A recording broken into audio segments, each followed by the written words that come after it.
Roman Reigns finally returned to WWE and shook things up for the Bloodline story in a major way. So we'll see what's new there. We'll also check out what's going on with Sami Zayn, Kevin Owens, and more. Let's start things off with Roman Reigns' return because this went in a whole other direction that not a lot of people saw coming. Roman was physically away from SmackDown for over a month after WrestleMania.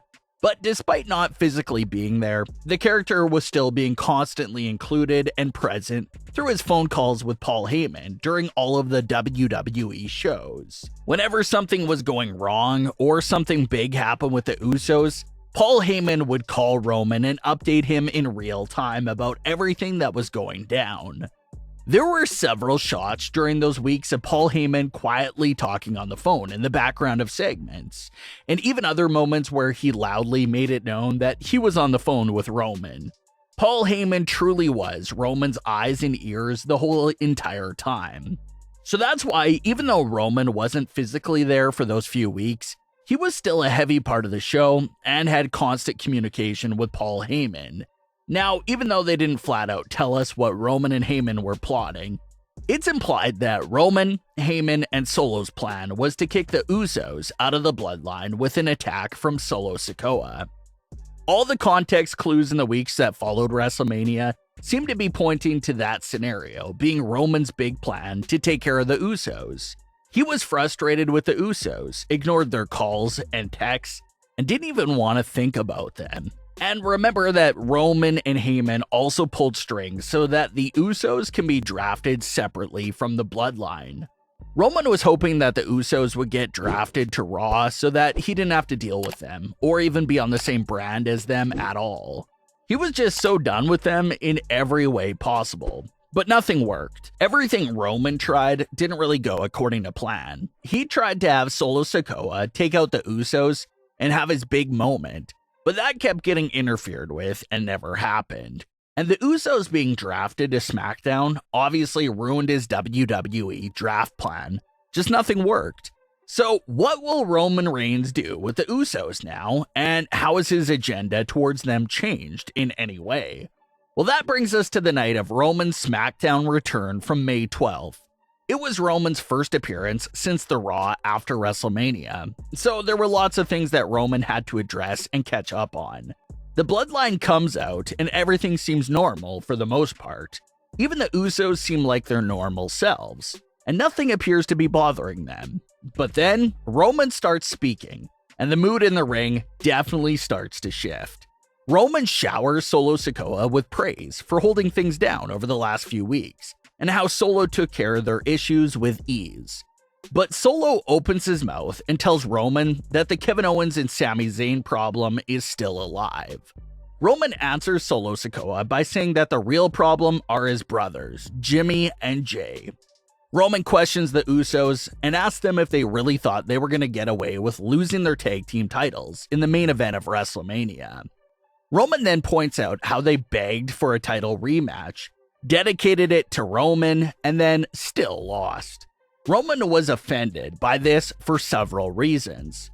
He was upset that they lost the rematch, of course, but he was also upset that they dedicated the match to him when they have Hall of Fame tag teams within the family that they could have dedicated the match to.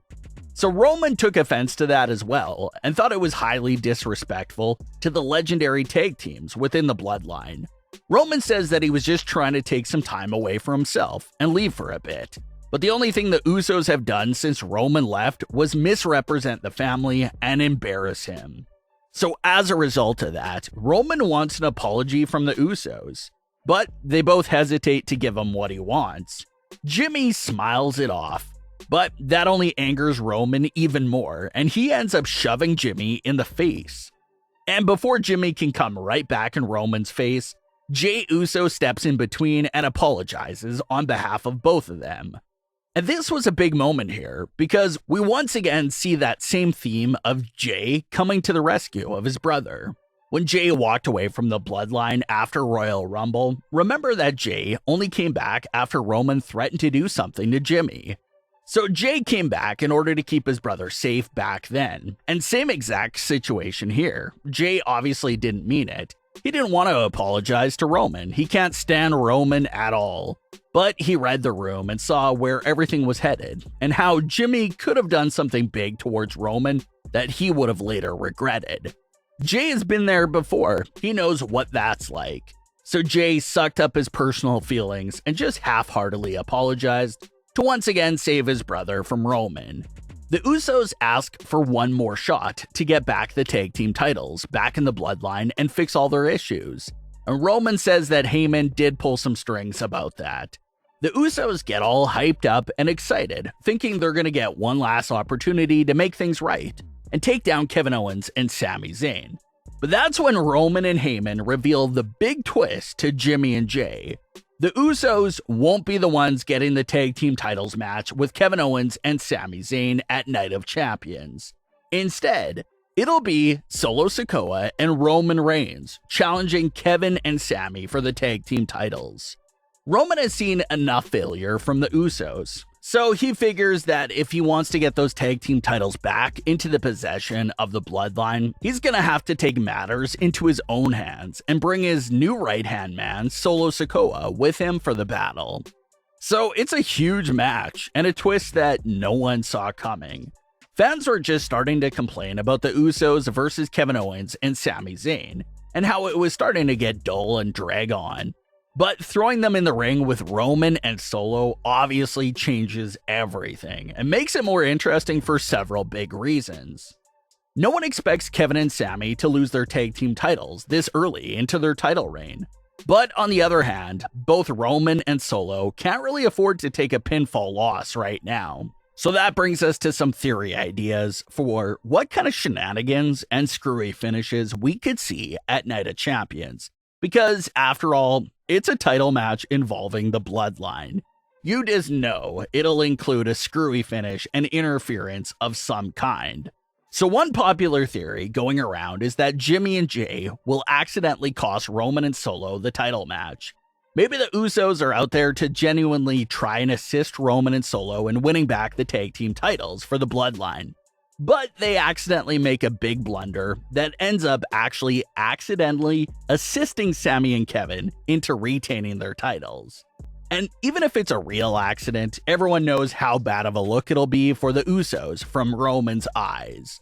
Roman's gonna think they did it on purpose and sabotage the match, so that Roman and Solo wouldn't do what the Usos failed to do, and that's win back the tag team titles. And things will only get worse from there on if the Usos end up doing something like that. And telling by how the story is continuing to unfold, it could be more specifically Jimmy Uso who creates the blunder at Night of Champions. And maybe Jey will continue to try and smooth things out in order to protect his brother, especially now that he's made this massive mistake. That seems to be how the story is going and how it could continue to go. And if it was up to Jey, he would have been gone by now. But he has to stay in order to protect his brother. So things are definitely going to be interesting. If Roman and Solo pull out the win, it'll be an all-time embarrassment for the Usos and solidify Solo Sikoa truly becoming Roman's right-hand man. But considering how this story is headed, it feels like the Usos' blunder route is the route we're more likely to see. But what are your thoughts on today's stories? Leave your comments below. Don't forget to subscribe with all notifications on, and leave a like if you enjoyed. Thanks for watching, guys.